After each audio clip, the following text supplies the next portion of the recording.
돈이 되는 경제 뉴스를 시작합니다. 아나운서 남국민입니다. 윤석열 전 대통령 부부가 헌정사상 초유로 나란히 구속된 가운데 김건희 씨의 명품 수수 의혹이 구체적인 증언으로 드러나 파장이 확산되고 있습니다.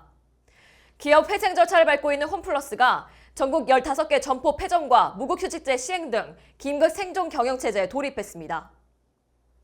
정부가 연말까지 연체된 5천만 원 이하의 채무를 전액 상환할 경우 신용기록에서 해당 연체 이력을 삭제하는 신용사면 조치를 시행합니다. 방송통신위원회가 앞으로 불법 스팸을 발송한 이력이 있는 사람은 최대 1년 동안 모든 통신사에서 신규 가입이 제한하도록 조치하였습니다. 건설안전특별법 제정이 급물살을 타고 있습니다.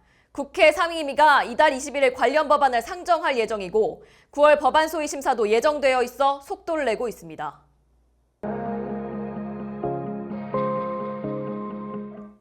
정치 소식입니다. 윤석열 전 대통령 부부가 헌정사상 초유로 나란히 구속되었습니다. 김건희 씨의 명품 수수 의혹이 구체적인 증언이 되었기 때문입니다. 김 씨에게 전달한 사업가 서 씨는 영부인이 된 뒤 김건희 씨가 명품에 눈을 떴고 보석 공부를 해야겠다는 말까지 했다고 밝혔습니다. 김 씨는 외빈과의 만남에서 상대적으로 초라해 보였다는 점에 당황하며 명품 브랜드에 대한 관심을 키웠고 이후 고가 시계와 목걸이, 가방 등을 전달받은 사실이 알려졌습니다. 김 여사는 2022년 6월 나토 순방 당시 6,200만 원 상당의 밤클리프 목걸이를 착용했으며 같은 해 9월에는 바쉐론 콘스탄틴 시계를 수령한 것으로 조사됐습니다. 이후 민중기 특검팀은 김 여사에 대해 자본시장법 위반, 정치자금법 위반, 특경법상 알선 수재 혐의를 적용해 구속수사에 나섰고 김 씨는 서울 남부구치소에 수감 중입니다. 여권 일각에서는 김 씨의 구속이 계엄령 검토와도 연관된 것이 아니냐는 의혹이 제기되고 있으며 특검 수사는 대통령실 관저 이전, 통일교 연루 정황까지 확대되고 있습니다. 다음은 유통 소식입니다. 기업 회생 절차를 밟고 있는 홈플러스가 전국 15개 점포 폐점과 무급휴직제 시행 등 긴급 생존 경영체제에 돌입했습니다. 홈플러스는 매출 감소와 외부 차입 한계로 유동성 압박이 가중되자 회생계획 인가 전까지 폐점, 무급휴직, 임원 급여 반납 등 고강도 자구책을 시행하기로 했습니다. 폐점 대상에는 수원, 안산, 시흥, 화성 등 전국 15개 지점이 포함됐으며 본사 전 직원을 대상으로 무급휴직 희망자를 모집하고 있습니다. 마트노조는 대주주 MBK 파트너스가 자구 노력 없이 회사를 쥐어짜고 있다고 비판하며 분할 매각 우려와 협력사 불안을 지적했습니다. 홈플러스 측은 이번 위기는 단순히 유통 위기가 아니라 민생경제와 고용에 직결되는 문제라며 정부의 정책적 지원과 협력사 이해를 호소했습니다. 이어서 금융 소식입니다. 정부가 연말까지 연체된 5천만 원 이하의 채무를 전액 상환할 경우 신용기록에서 해당 연체 이력을 삭제하는 신용사면 조치를 시행합니다. 금융위원회에 따르면 해당 조치의 수혜 대상은 최대 324만 명이며 이 중 약 272만 명은 이미 전액 상환을 완료해 즉시 혜택을 받게 됩니다.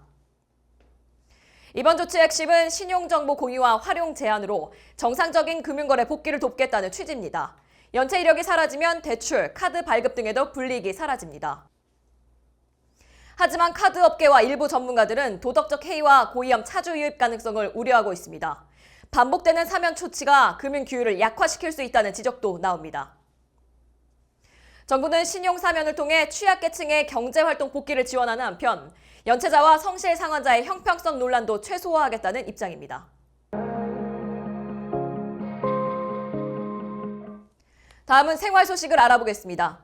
앞으로 불법 스팸을 발송한 이력이 있는 사람은 최대 1년 동안 모든 통신사에서 신규 가입이 제한됩니다.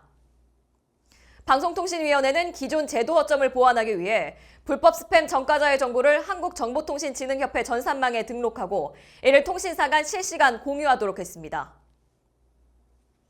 해당 조치는 3사 통신사로부터 이달 중으로 적용되며 알뜰폰 포함 모든 통신사부터 8월 말까지 확대 시행됩니다. 방통위는 이번 조치로 번호 갈아타기 수법을 원천 차단할 수 있을 것이라며 악성 문자 피해를 줄일 수 있을 것이라고 기대하고 있습니다. 이어서 부동산 소식입니다.